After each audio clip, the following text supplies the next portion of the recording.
Dobro večer, cenjene gledalke, spoštovani gledalci.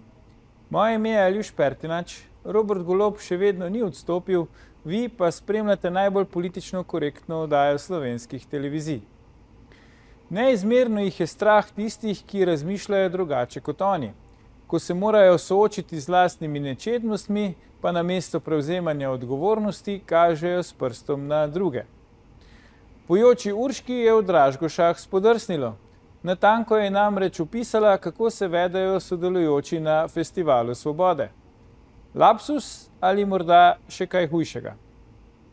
Sedaj pa se lotimo 56. oddaje okrogle 8. sezone Faktorja na TV3. Resnica boli, komentarji še bolj. Danes bomo za vas komentirali: ustavimo svobodizacijo medijev. Ali se da ustaviti svobodizacijo medijev? Več kot 15.000 ljudi je že podpisalo peticijo proti vladnemu predlogu zakona o medijih. Ali bo to dovolj, se bova pogovarjala z našo posebno gostjo. Zalo Klopčič, blogerko in družbeno aktivistko, sicer tudi avtorico že omenjene peticije. Zala, dobrodošla ponovno v Faktorju. Lep pozdrav. Zala, zanima me, na nek način si ti prva med nami vsemi oziroma bliskovito odreagirala na to novico o predlogu zakona o medijih, ki ga je sprejela vlada na Silvestrovo na dopisni seji. Sprožila si spletno peticijo proti vladnemu predlogu zakona o medijih, sem že povedal, več kot 15.000 ljudi je to podpisalo. Zanima me, odkot ta tvoja reakcija, kako to, da si tako hitro odreagirala in zakaj si se recimo odločila ravno za peticijo? Zdaj, če sem iskrena, jaz 31.12. nisem spremljala poročil pa medijev. Tega ti ne zamerimo, da takrat tudi mi ostali nismo. In nisem sploh opazila, da se pripravlja kakšen nov medijski zakon. Sem pa potem, mislim, da prvega ali pa drugega na omrežju X zasledila objavo Jana Macarola, ki je tudi zdaj zelo znan in se tudi bori proti temu zakonu oziroma utemeljuje, zakaj so nekateri členi morda sporni. In sem se malo poglobila, sem tudi poiskala ta zakon, ki je bil na spletu sicer najprej objavljen še napačen zakon, potem so, mislim, da okrog 4. januarja objavili ta pravo verzijo. In sem se malo poglobila. Moram priznati, da nisem pravnica in je bilo to v bistvu moja prva taka pravna akcija, če se lahko tako izrazim. Sem se tudi zelo veliko naučila in sem videla, da je v bistvu so spisali toliko zapleten zakon, da ga niti približno nek influencer, na katerega se zakon tudi navezuje, ne more v celoti razumeti.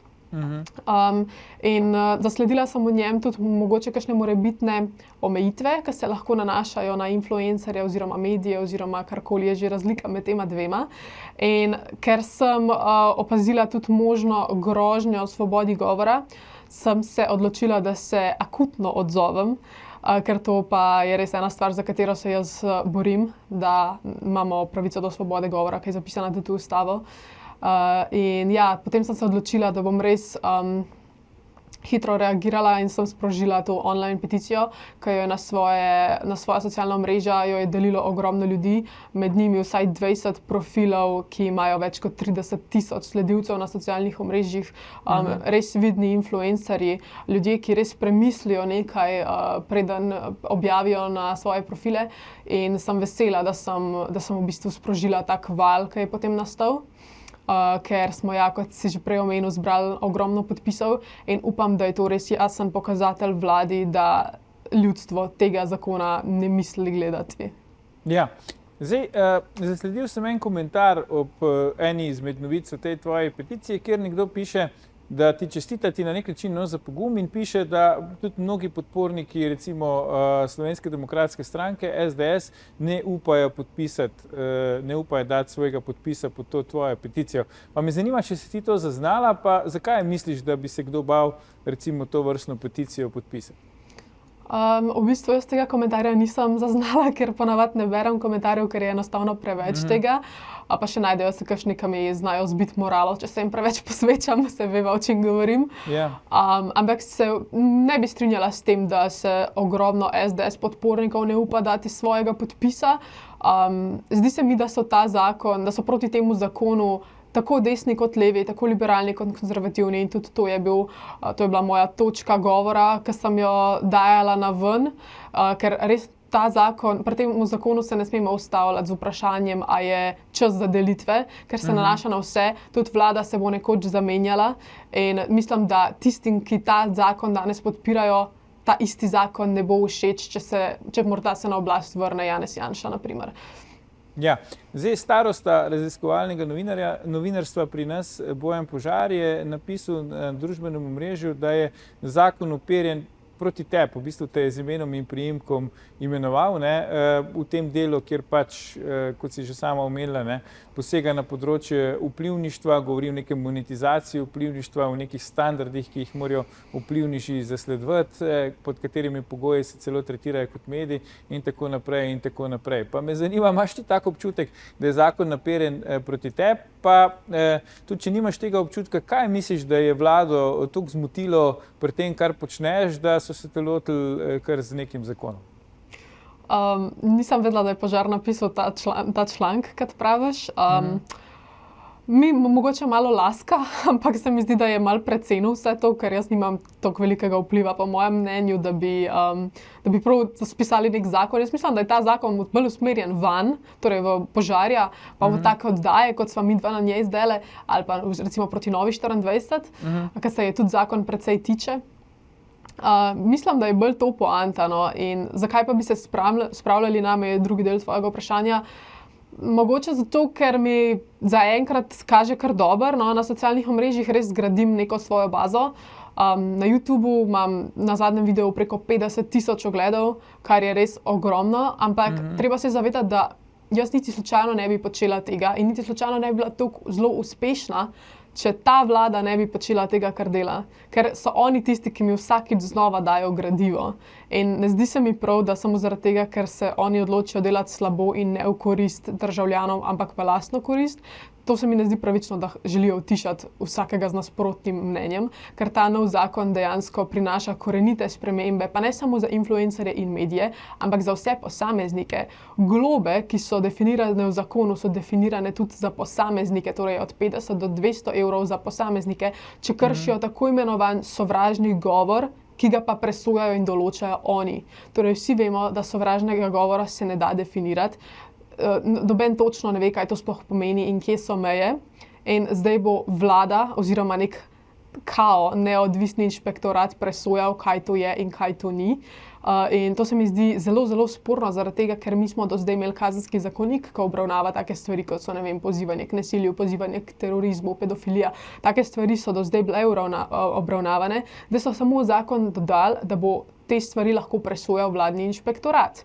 In torej, to si lahko razlagamo, sploh glede na to, da je bil ta zakon sprejet na zadnji dan lanskega leta, ki vemo, da noben ni posvečal pozornosti medijem. Se mi res zdi, da so želeli ga malo pomesti pod predprogo, da ga morda nihče ne bi opazil in bi ga pred volitvami lahko priročno uporabili za utišanje morebitnih nasprotnikov političnih, da si lahko priborijo še en mandat, ker vemo, da je v Ameriki, na primer, so taki influencerji, kot so zdaj tudi v Sloveniji novi, recimo politični komentatorji, podcasterji, so v Ameriki ogromno prispevali k Trumpovi zmagi. Ne vem, če poznaš, ampak Brad Cooper, Candace Owens, Ben Shapiro, celotna Daily Wire shema. To so politični komentatorji, ki so res ogromno prispevali k temu, da je zmagal Trump, zaradi tega, ker so tradicionalni mediji, to vsi vemo, v zatonu. In treba je tudi tukaj še eno stvar poudariti. Zakon o medijih je nujno potreben. Potrebujemo nov zakon o medijih, ker je star, mislim, da iz leta 2001 dejansko zastarel, ampak s tem, ki je pa Ministrstvo za kulturo uspelo dati ven, pa niso ničesar izboljšali, še več zmede je, nobena definicija ni natančna in dejansko so take luknje v zakonu, ki se jih bo potencialno dalo manipulirati z njimi. In zdaj tukaj samo eno vprašanje. Dve možnosti imamo. Ali so oni to naredili za nalašč, torej zaradi tega, da bojo lahko to izkoriščali in manipulirali in utišali ljudi, ali so pa dejansko toliko inkompetentni, to je zdaj vprašanje. In ena ful pomembna posledica, ki se bo zgodila po tem zakonu, je tudi avtocenzura oziroma samocenzura. Jaz sem na vezi z influencerji, ki so tudi delili recimo to mojo peticijo, pa tudi s tistimi, ki niso iz svojih razlogov, pač jaz spoštujem te razloge, so rekli, da si enostavno od zdaj naprej rajš ne bodo takih vsebin delili, da rajš se ne bodo s tem ukvarjali, zato ko v bistvu ne vejo in ne razumejo, kaj točno lahko, kje so meje in kje ne. In bojo rajš v bistvu se držali tiste svoje vsebine, ki jo imajo, pa ne bo to ali pohodništvo, ali DIY stvari, ali karkoli, ampak ne bojo se vzdrževali vsakih političnih objav. In mislim, da je tudi to eden od namenov tega zakona bil. Ja, ampak ti zdaj nisi klasična vplivnica, ne, influencer, ki ti ne prodajaš nekih losi pajkic ali pa ne snemaš svojega pač privat življenja, na kak način ti živiš in tako naprej. Skratka, ti si neka druga vrsta vplivnice, pa me zdaj zanima, ne, ali misliš, da zakon targetira bolj bi rekel, te neke klasične vplivneže ali bolj vas, ki ste tudi pač politično aktivni, družbeno aktivni in tako naprej? Iskreno ne vem, ker ko beremo zakon, da to ni nikjer objasnjeno, ker sploh ne vemo, kaj vplivnež je oziroma kaj medij je oziroma je to ista stvar ali ni. Ne vemo niti, kdo se bo rabo vpisati v register medijev in kdo ne. Ampak, če bi si drznila ugibati, bi pa rekla, da je ta zakon uperjen v take, kot sem rekla na začetku, torej Bojan Požar, Nova24, ti in jaz, ja dejansko. Pač zaradi tega, da bomo tiho, ko bojo mogoče se približala kakšna kritična situacija, kot so parlamentarne volitve naslednjo leto. Nisem pa klasična influencerka, tudi zase sploh ne bi rekla, da sem influencerka, jaz sem neka ustvarjalka vsebin, to bi rekla, no. Recimo, to je tudi ena stvar, ki v tem zakonu sploh ne zasledimo, kdo so ustvarjalci vsebin, se ne vemo, a ne. Ampak ja, jaz ne delim svojega, delim svoje življenje zasebno do neke mere na socialnih omrežjih, ker so novi mediji enostavno taki, ja, da... kot vsi ostali, ne? Se to ni neka posebnost. Ja, ampak v bistvu novejši mediji v letu 2025 so enostavno taki, da ljudje tebe gledajo zaradi tebe, zaradi tvoje persone. In zaradi tega so tudi tradicionalni mediji v zatonu, ker je tam 5 različnih obrazov, a ne? Ti pa res gradiš na svoji osebnosti, ljudje te gledajo zaradi tvoje energije, tudi zaradi tvojega izgleda, zaradi tvojih nazorov in zaradi tega sem si jaz tudi zgradila to močno bazo, ker enostavno zagovarjam neke vrednote, neka stališča in za njimi tudi stojim, niti približen pri meni ni nekega hinavstva, da bi nekaj zagovarjala in potem tega ne delala, ne? In ljudje to pri meni cenijo, se mi zdi, in tudi nagrajujejo s tem, da me gledajo, s tem, da me podpirajo, tako da sem ekstremno hvaležna. Ja, predlagam zdaj, da si vzamemo krajši premor, če te kdo slučajno še ne pozna, med našimi gledalkami in gledalci lahko zdaj to izkoristi, pa te gre prečekirati, ne, kot se reče v narekovajih, tako da ne nama vid, se vrneva po oglasih, ko nadaljujeva s komentiranjem, ali se da ustaviti svobodizacijo medijev. Ostanite.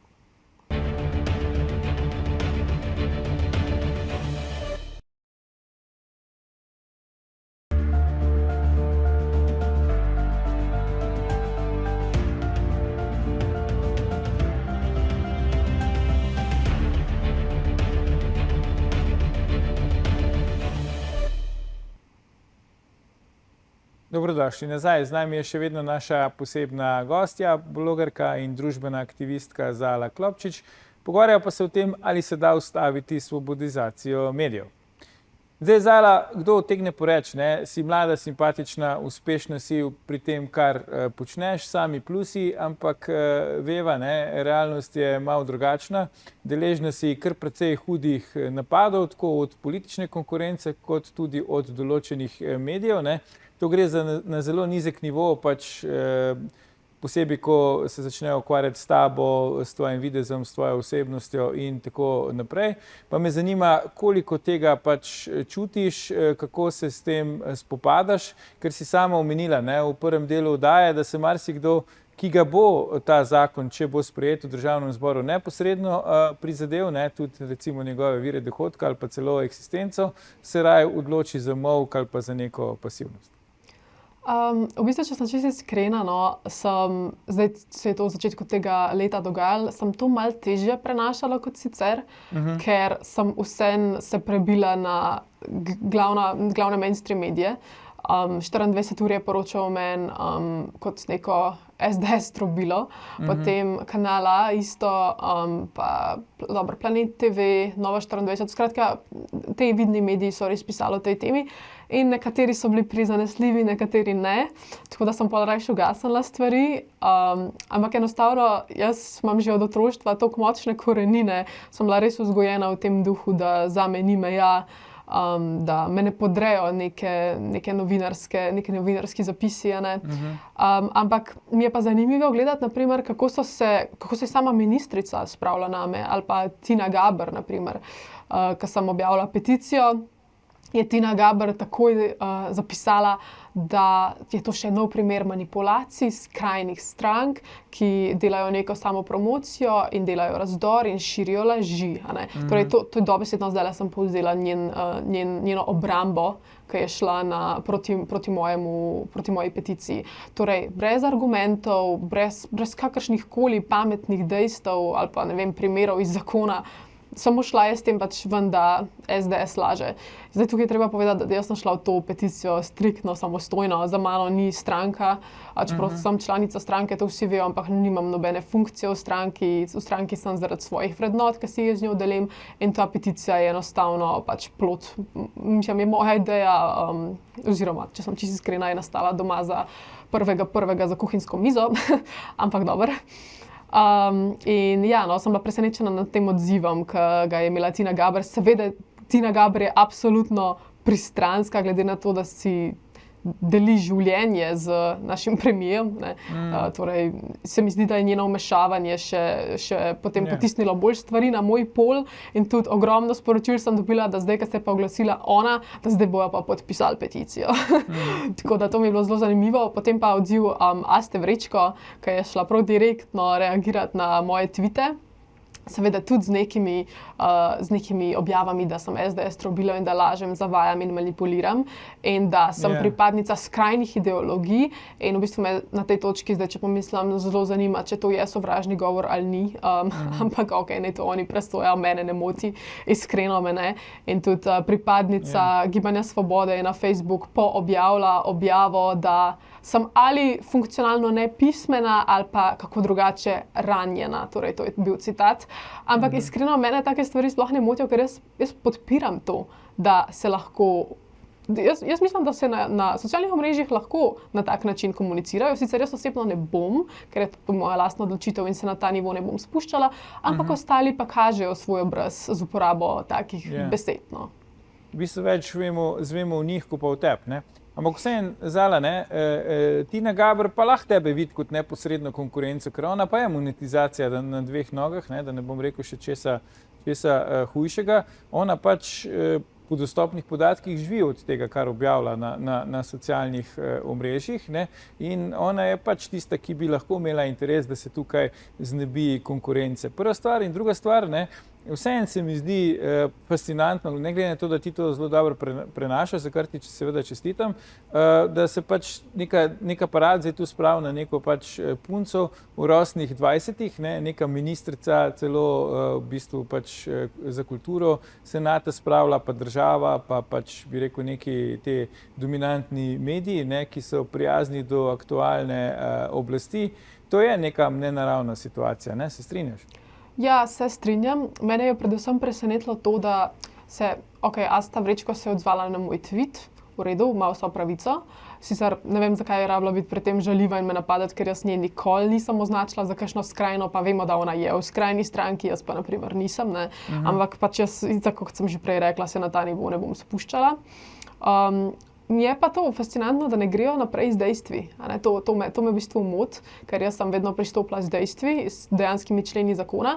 Ona pa potem je prilepila sliko 3. člena, 1. alineja in 15. alineja, kjer sta definiciji medija in definicija vplivneža. Torej, te dve definiciji sta skoraj povsem identični in se strogo pravno formalno lahko vsak najde v obeh, lahko se najde sploh po definicijo vplivneža vsak, po definicijo medija se pa na primer lahko najdem tudi jaz, ker periodično objavljam, sem potem tudi urednica svojih objav, skrbim za svoje objave, z njimi ozaveščam ljudi ali za zabavo ali za informacije.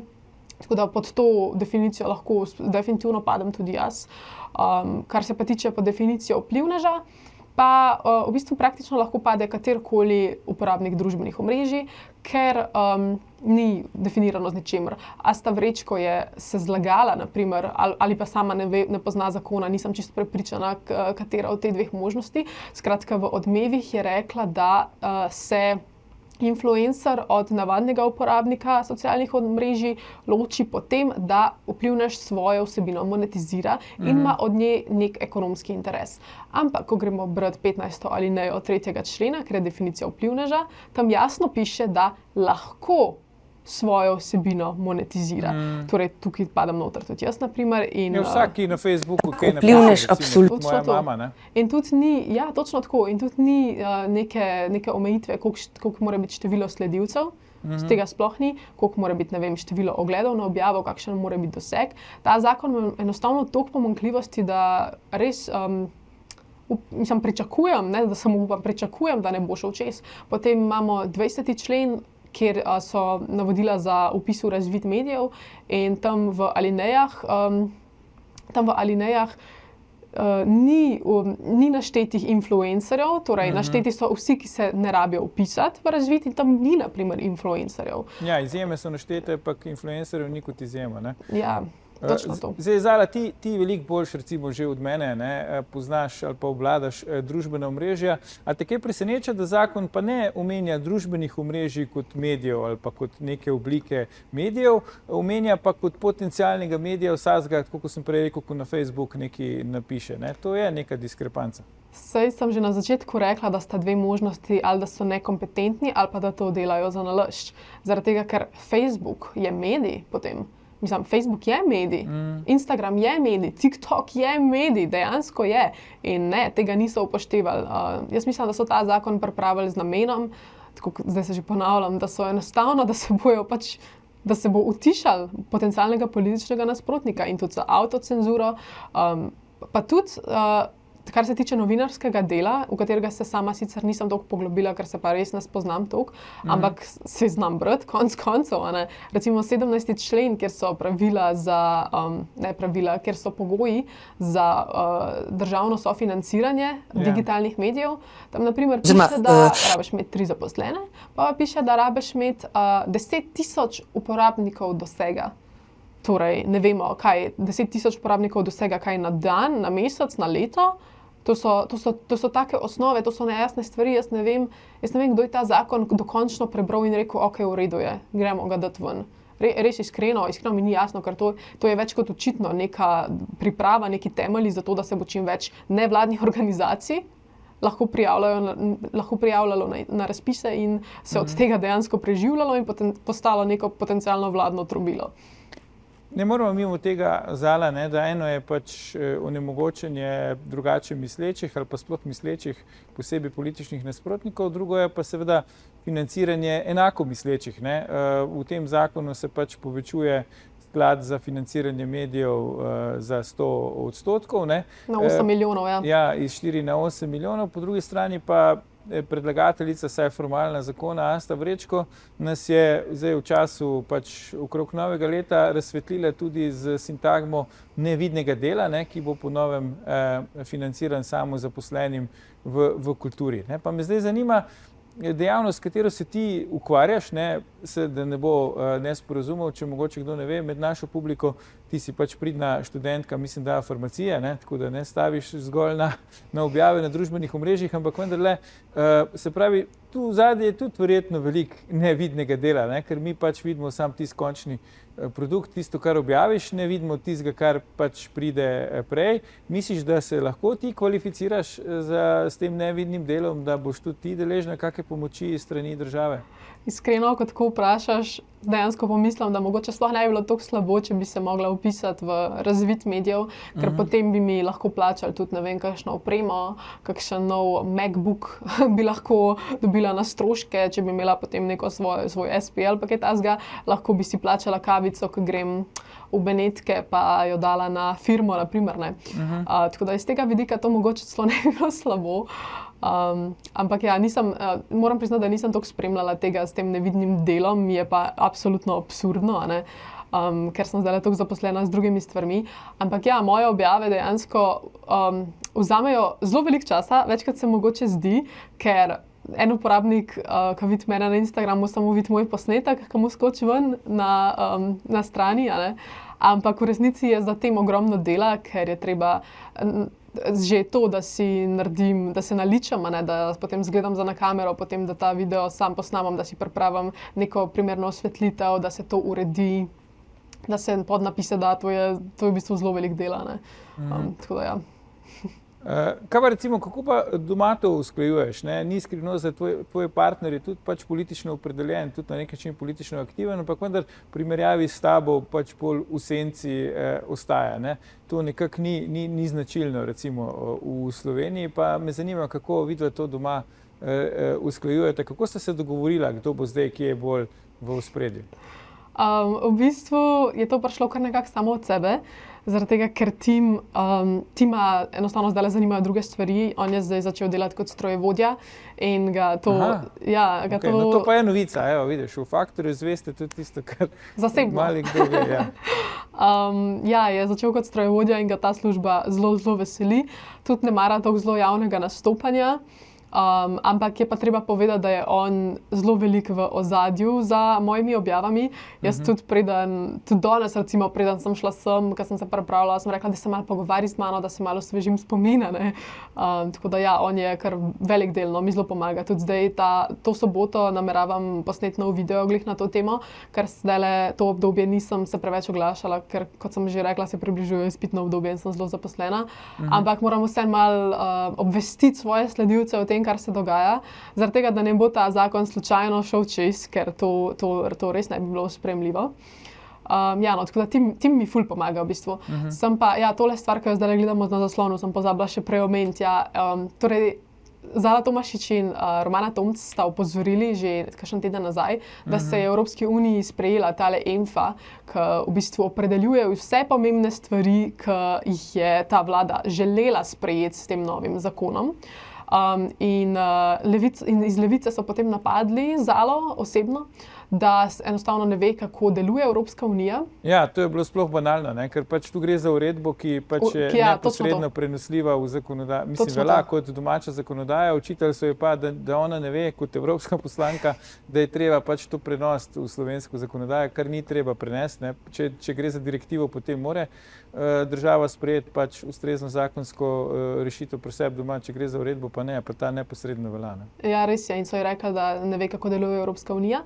Potem je pa Zala dejansko pod njihovo objavo komentirala z definicijo uredbe in razložila, zakaj to ni direktiva. In jim rekla tudi, da so dejansko oni tisti, ki zavajajo, in potem so na njihovem profilu skrili njen komentar. Torej, nekdo, ki skriva komentarje od drugih, ki so mimogrede pravilni in podkrepljeni z definicijami in dejstvi, tak bo odločal o tem, kaj je sovražni govor in kaj ni. To je zelo zaskrbljujoče in tudi mimogrede Levica, ki recimo je mnenja, da v Sloveniji sploh nimamo desnice, ampak samo fašizem, bo odločala o tem, kaj je sporno in kaj ni, kaj je sovražni govor in kaj ni. Ne? To so, ali pa ta zakon, med drugim, če se še malo na ta medijski del navežem, take stvari noter pišejo, da se človek res vpraša, no, a to so strokovnjaki, ki so to pisali, ali kdo je to pisal. Noter, na primer, piše, da ti ne smeš oglaševati na ta način, da boš aktivno spodbujal nakup. Kaj to pomeni? Ne vem, iskreno, še dobro, da se jaz s tem ne ukvarjam, ker po mojem bi bankrotirala tisti trenutek, ko bi ta zakon prišel v veljavo. Ker jaz res ne vem, kako ti lahko oglašuješ neki izdelek, ne, da bi aktivno spodbujal prodajo pri tem. Ne. Ali pa recimo nezdružljivost oglaševanja in medijske dejavnosti. To se sicer ohranja še od prejšnjega zakona, ampak potem to pomeni, da so bili do zdaj vsi v prekršku in da bojo še naprej vsi v prekršku. Naprimer, ja, ker če gledaš 24 ur, imaš tam recimo oglas za loto. A zdaj to aktivno me spodbuja, da kupim loto listek ali me ne? To je res vprašanje. Točno tako. Ja. Sam da mi ne uide, to sem te še vsem hotel vprašati, ne moreš zaupati. Zala, a vozi tim tovorne vlake ali potniške vlake? Zaenkrat še tovorne vlake, si pa želi voziti potniške. Ok, dobro, no. Bomo držali pesti. Nas bo še kdaj obvestila, kako gre ta njegova kariera strojevodje. Ampak, če gremo nazaj na najino zdaj to temo, ne. To, kar si zdaj rekla, se mi zdi zelo indikativno, ne. Se pravi, Levica namesto, da bi zbrisala svojo objavo, če je pač ugotovila, da so falili, ne, vsak se lahko zmoti in potem bi tu zginil komentar Zale Tomašič, ne, so zbrisali samo komentar Zale Tomašič, svojo izjavo, ne, originalno, ki je v bistvu zavajajoča, ne, točna, ne, in tudi krivična do nje, pa pač do kolegice poslanke, europoslanke Romane Tomc, so pa pustili, ne. Zdaj, hkrati pa prav, ne, Robert Golob, obljubili smo, da bo vsak lahko svobodno govoril v Sloveniji, kar želi, in to smo izpolnili, ne. In zdaj vidimo, kako to poteka. Ti že lahko rečeš, kar češ, ampak pa zbrišajo to, ne. Ja, ampak dobro, vse do tega imajo oni načeloma pravico, ampak ni pa niti približno zgledno, niti ni približno moralno. Nažalost smo v Sloveniji prišli do te mere, da smo enostavno toliko razdeljeni, toliko polarizirani, levi in desni, liberalni in konzervativni, da se sploh ne gre več za resnico in za objektivna dejstva, ampak se gre za zmago. Gre se dobesedno za to, kdo prevlada. Tudi Asta Vrečko se je vključila s takimi izjavami kot to, da jaz zavajam, da jaz lažem, da manipuliram in da je to vse, kar zna SDS. Sploh pa ni dejansko, ni slišala naših... konkretnega povedala, kaj s čim zavajaš. Pa tudi ni slišala naših argumentov. A ni 15.000 podpisov peticije v enem tednu jasen pokazatelj, da je z tem zakonom nekaj narobe. Če bi oni samo par členov spremenili za malenkost, samo par členov, ni treba še enkrat iti pisati znova. Par členov se spremeni, tiste člene, ki javnosti enostavno so nesprejemljive in se ga potem še enkrat sprejme na vladi in potem se ga lahko potrdi v parlamentu. Zakaj silijo, da gre ta sporen zakon čez? To je vprašanje in enostavno, ker se ne potegnejo nazaj, ker ne priznajo, da so mogoče pa kakšni členi res sporni, recimo dejstvo, da influencer sploh ni definiran. Zakaj ne rečejo, imate prav, bomo spremenili in bomo vsi zadovoljni. In ker tega ne naredijo, sem jaz sumničava, iskreno. Ja, saj po moje ambicija je taka, da so pravila ohlapna, ki potem lahko kaznuješ tiste, ki želiš, ne pa pač vseh. Ne. Vse to, točno tako. Zdaj, te inšpektori, ki bojo pač, ne, jih bo imenovala pač kulturna ministrica, ta hip Asta Vrečko in bojo dobili pristojnosti, ki so zdaj v bistvu pristojnosti sodišča, pa saj nekih pro forma neodvisnih inštitucij. Ne. Jaz sem to iz tega zakona zvedela, da pač bodo se ustanovili tako imenovani medijski inšpektorati, ki naj bi bili neodvisni, ampak vsi vemo, kako ta neodvisnost poteka in bodo pač preverjali, iskali kakšna sporna oglaševanja, ki ne boš ti točno označil oglas ali pa ki boš oglaševal tako, da ne boš jasno povedal, boš hotel prikrito oglaševati, potem bojo prišli ti potrkali in bojo rekli, aha, videl sem tole na vaših socialnih omrežjih, zdaj pa vi meni dokažite, da to ni bilo prikrito oglaševanje. Primer, jaz sem šla konec decembra, sem šla v terme, bioterme, v Mala Nedelja. In sem pač to objavila na story. In zdaj, a je to, ker imam jaz toliko pa toliko sledilcev in sem vplivnica po njihovi definiciji, a je to oglaševanje? Jaz nisem bila sicer nič plačana za to, ampak razumeva, kakšni primeri bojo zdaj tukaj. Ne? To bo odpuščalo zelo široko okno možnih kršitev in v bistvu point tega zakona je, po mojem mnenju, da smo vsi v prekršku, ampak spravili se bojo pa samo na tistega, ki bo njim priročno. In to bom recimo tudi jaz gotovo, če bo šlo tako naprej, ne, kot mi gre trenutno. In pred volitvami mislim, da se bo še močno prerešetal medijski prostor v Sloveniji. Ja, eno je oglaševanje, druga pa tudi vsebina teh objav, ne? Ker tudi, če jim vsebina ne bo všeč, bo imeli možnost, da jo v bistvu prepovejo, da zahtevajo od tebe, da jo izbrišeš in tako naprej. Točno tako in potem do zdaj je bilo tako, da če si imel ti dejansko kakšen sovražni govor ali pa da si, ne vem, pozival k nečemu, si šel na sodišče in se je tam začel postopek, ker imamo za to kazenski zakonik. Zdaj boš pa ti že avtomatsko kriv prišel na sodišče in boš rabil na sodišču dokazati, da nisi kriv. Ta paradoks. Ja, v bistvu obratno, ne? Se pravi, namesto da se ti dokaže krivda, boš ti moral dokazovati svoje nedolžnosti. Ja. Ok, Zala, zdaj peticijo si sprožila, pač neka javna razprava se je v tem razvila, ne? Zdaj, ne smeva se slepiti. Ne? Zakon o medijih ljudi ne zadene vsakega med njimi, tako kot recimo pač, ne vem, omrežnina, ali pa saj imajo ljudje občutek, da vsakega ne zadene, čeprav so danes rekla, ne, da če kaj pišete na Facebooku, se paste, ker zakon velja tudi za vas.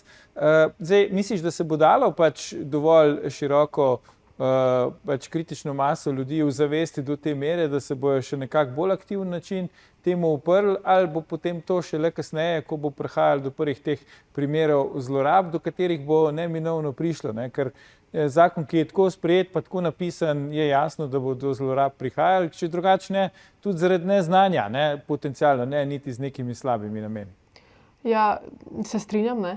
Ampak jaz mislim, da nam bo uspelo zavesti toliko ljudi, že zaradi tega, ker so me influencerji z res močnimi profili podprli in smo še zdaj v navezi in smo totalno na isti strani, ker pa ne samo zaradi definicije medija in vplivneža. To v skrajnem primeru lahko spregledamo. Gre se za druge stvari, ki so čisto skregane z vsako logiko. Ampak jaz sem zelo optimistična, kar se tiče prihodnosti svobode govora na socialnih omrežjih, zaradi tega, kar je objavil Mark Zuckerberg, ki je rekel, da bojo zdaj tudi na Facebooku uvedli community notes in ne bo več fact-checkerjev, torej lahko rečemo končno nasvidenje portalu Ostro, ker to je tudi recimo eden od zelo dobrih primerov, kako neodvisni delujejo. Torej, vsi vemo, kako zelo levo usmerjen je portal Ostro, kako brišejo komentarje, kako so mene cenzurirali na socialnih omrežjih. Jaz sem imela neko število lajkov, sem osvežila in mi je število lajkov padlo, naprimer, ne. To so tipični primeri, kako delujejo te fact-checkerji, in zato sem zelo vesela, da je torej šef Facebooka in Mete objavil, da tega ne bo več in si lahko obetamo dejansko svobodo govora na socialnih omrežjih in da ne bo več sovražni govor, če boš rekel, da obstajata samo dva spola, in da ne bo več sovražni govor, če boš rekel, da si ponosen na svojo državo in na svojo kulturo. No, se zdaj malo pretiravam, to ni sovražni govor bil, ampak so pa stvari kazale, da če bi se tako nadaljevalo in če bi mogoče v Ameriki zmagala Kamala Harris, da bi stvari se dejansko še stopnjevale. Bi šlo v to smer, ja. Čisto za konec, Zala, nisem zasledil, da bi se Nika Kovač, ne, sicer tudi predsednica strateškega sveta za boj proti sovražnemu govoru, že dosti javno opredeljevala okoli tega zakona v medijih. Na kaj misliš, da čaka? Mislim, da je zaposlena z zbiranjem podpisov za prepovedane petarde. Malo šalo na stran. Ne vem, jaz mislim, da smo tudi videli že v drugih aferah, recimo afera Fotopub, koliko se gre Niki Kovač in inštitutu 8. marec dejansko za krivice žensk in za posilstva in za zlorabe. To je bil en jasen pokazatelj, afera Radiatorji, naprimer. Tako da jaz sploh ne pričakujem, da se bojo odzvali. Jaz se samo trudim biti neka protivtež na neki bolj razumni, normalni strani in se boriti za to, da se dejansko ohrani svoboda govora. Sem pa prepričana, da se Nika Kovač tukaj ne bo mešala zraven, ker je to izgubljena bitka že vnaprej. Ta zakon ne more v demokratični, normalni državi iti čez, absolutno ne more. In tudi marca, ko se ga bo sprejemal, pričakujem, da ne bo sprejet. Če pa slučajno bo sprejet, sem pa prepričana, da bo opozicija vložila referendum, ker enostavno to je napad na demokracijo, to je napad na svobodo govora in zato res, mogoče za konec, res pozivam, pa prosim vse gledalce, da greste na online peticije in podpišete peticijo proti vmešavanju politike v socialna omrežja in medije. Res hvala. Hmalo nas bo 16.000. Ja, ker če ne, če pišete kaj na Facebook, še enkrat potem ste lahko tudi mediji, kaj pa vemo. Zala Klopčič, najlepša hvala za tvoje gostovanje v naši nocojšnji oddaji in vsa pojasnila. Gledalke, gledalci, to je bil o tem, ali se da ustaviti svobodizacijo medijev, že 1108. faktor na TV3. Jutri bomo za vas komentirali Janša ali Golob, primerjava vlad Janeza Janše in Roberta Goloba. Ne zamudite, predvsem pa ne pozabite, ni vseeno, kdo kaj reče.